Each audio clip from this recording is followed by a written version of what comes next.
it was a big man game back in the day, and mostly the big men be the guys who lead the points in the paint. But Yeah. your name used to always be on top of the list in points in the paint.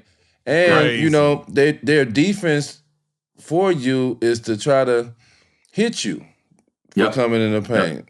Yeah. How was it for you to be relentless and keep on attacking the paint, even though you have Shaq and Matumbo and all these big guys that's trying to really lay wood on you coming in that paint like that to kind of discourage you?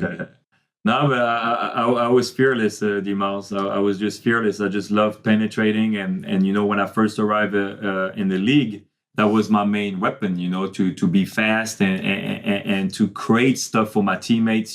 For Timmy or Favo, or on the outside, I always had great shooters. In '03, we had Steven Jackson. Loved playing with Stack Steven Jack. Jackson, Manu, Steve Smith, Steve Kerr. We just had great shooters. So the way it was built is me penetrating and being aggressive. And I just love challenging bigs. It was just my thing. I just love doing that. And And the cold thing, he played all 82 though. He played all yeah, 82 games. He ain't missed a game doing that. Yeah. yeah. No, it's funny because when you see my body, you think it's like very thin. But I always remember like the big guys. Every time I will go inside and hit them, they're like, "Man, you're pretty strong with that little body." It's just the way I was built, a little bit like you, D-Mouse. You thin, but you like strong. Yeah, And so tell Q that, because I be trying to tell Q. I'm trying to tell him. but for me, with that force and coming with that speed, I always felt like really strong when I went inside, and it proved it, with my longevity, because I played Yeah. a long career in the NBA. I didn't miss a lot of games, always there for the big playoff runs, So no, I always took care of my body, and I always had that mentality. Your signature shot is the floater.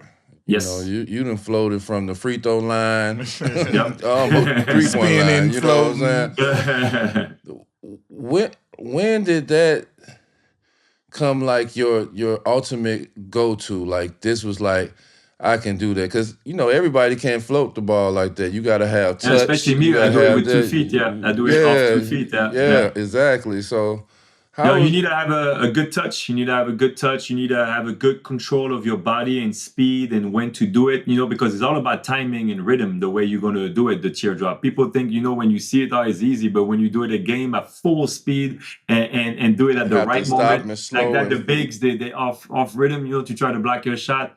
And I always had a good feel for that between the teardrop or layups off my wrong leg, to try to get it before the bigs can block it.